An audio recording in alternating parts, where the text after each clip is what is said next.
Karena dia tidak bisa memandang dunia sebagai tempat yang banyak peluang, banyak probability. Indah dunia ini. Makanya kalau saya bangun pagi itu setelah saya berterima kasih kepada sang pemilik semesta ini. Sebelum bertemu dengan yang lain-lain, pertama yang saya temui ya beliau dulu.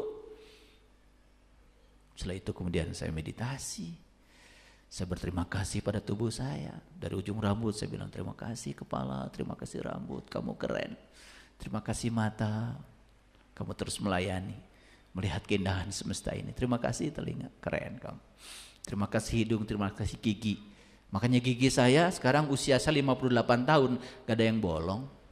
Karena setiap hari saya rawat, saya ucapkan terima kasih. Saya ucapkan terima kasih pada jantung, pada semua. Cukup? Belum cukup. Saya minum air, kemudian saya olahraga. Tiap hari saya olahraga 30 menit. Ya, harus dirawat tubuh ini. Baru sarapan pagi yang sehat. Udah, setelah sarapan, terima kasih semua makanan. Kamu telah menjadi energi dalam tubuhku.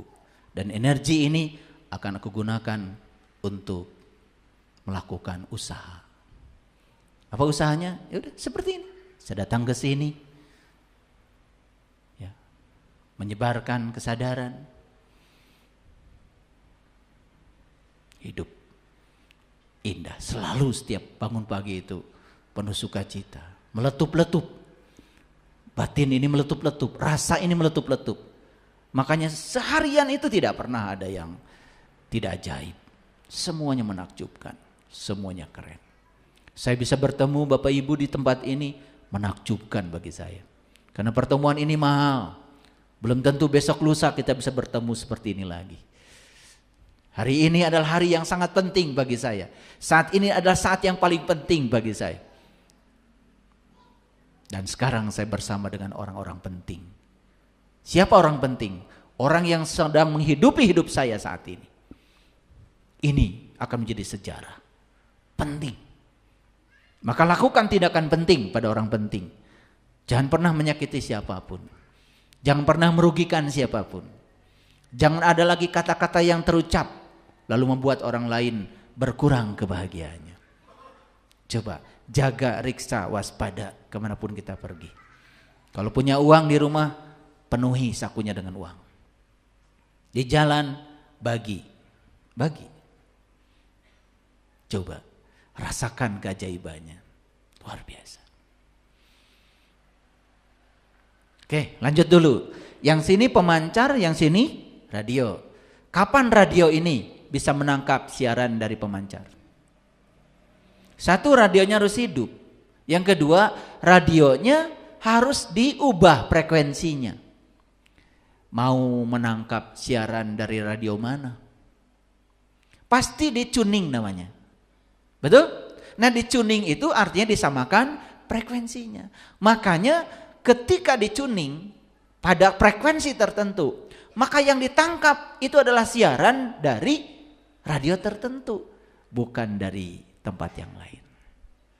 Sama, kita mau menangkap frekuensinya ilahi, tuning. Samakan frekuensi kita dengan frekuensi ilahi. Gimana caranya? Coba. Wujudkan sifat-sifat ilahi dalam diri. Maha pengasih, maha penyayang, maha luas, maha sabar, maha lembut. Wujudkan coba. Itu namanya tuning. Jadi frekuensi kita disamakan dengan frekuensi ilahi. Makanya siaran dari Allah selalu terdengar di sini. Ketangkep tuh suaranya. Tapi siaran dari dia tidak berupa kata-kata. Mewujud menjadi pemahaman, ujuk-ujuk paham aja, disebutnya intuisi. Kenapa itu bisa kita tangkap? Ada resonansi kita dengan dia. Kan dia bersama kita, lebih dekat daripada urat dari leher kita. Jadi prinsipnya sama seperti prinsip Garputala tadi. Cuman ini gelombangnya gelombang elektromagnetik. Kalau Garputala tadi itu gelombang mekanik, namanya gelombang bunyi. Nah, perhatikan ini. Ini cara kerja HP. Jadi itu pemancar tuh yang sebelah sana itu pemancar. Yang sebelah sini itu adalah intensitas dari gelombang elektromagnetiknya. Yang sebelah sana excellent tuh. Yang dekat dengan sumber excellent. Agak jauh sedikit good.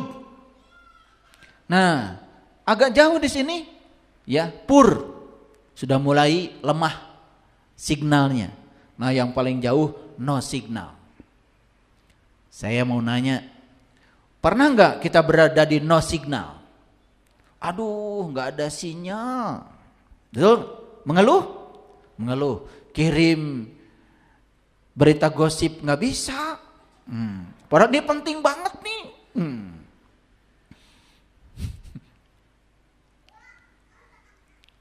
HP kita saja kalau di luar jaringan, out of network, gak bekerja.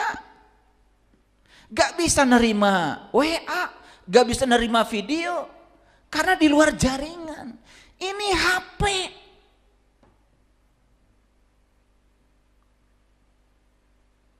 Makanya harus dekat dengan sumber. Maaf ya. Maaf. Banyak orang yang tidak sadar kalau dirinya ada di luar jaringannya ilahi. Maka lost control. Marah-marah, menipu orang, berbuat jahat, korupsi, merugikan masyarakat. Itu berarti dia sudah keluar dari jaringan, out of network. HP Anda aja merana kalau keluar dari jaringan. Pertanyaan saya, saat kalian keluar dari jaringan ilahi, merana apa tidak? Merana apa tidak? Kering, kerontang, sholat sudah, ngikutin banyak orang, gak tahu ilmunya. Puasa sudah, ngikutin banyak orang, gak tahu ilmunya. Haji sudah, umroh berkali-kali, baca syahadat setiap saat, gak ada dampak, gak resonansi, out of network. Makanya hidup tidak jelas, takut menghadapi kehidupan, takut menghadapi kematian. Banyak uang susah, komo teu boga duit. Sehat susah, komo gering. Betul? Rumah besar susah, tidak bahagia, apalagi ketika tidak punya rumah. Bayangkan, bahagia hanya angan-angan. Kenapa? Gak tahu ilmunya.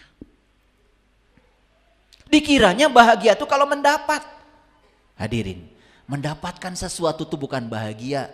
Mendapatkan sesuatu itu artinya senang. Dan senang dengan bahagia beda. Bahagia itu melepaskan. Punya uang 100.000, makan sendiri di restoran, gak bahagia. Tapi 100.000, makan dengan teman, beli nasi bungkus, 10 bungkus walaupun cuma 10.000, makan sama-sama. Dan orang yang tadi tidak punya makanan bersama kita makan, lihat senyumnya pada mereka. Itu bahagia tuh begitu, melepaskan. Makanya bahagia itu tangan terbuka. Tangan terbuka itu adalah pengorbanan. Tangan tertutup, ini keangkuhan.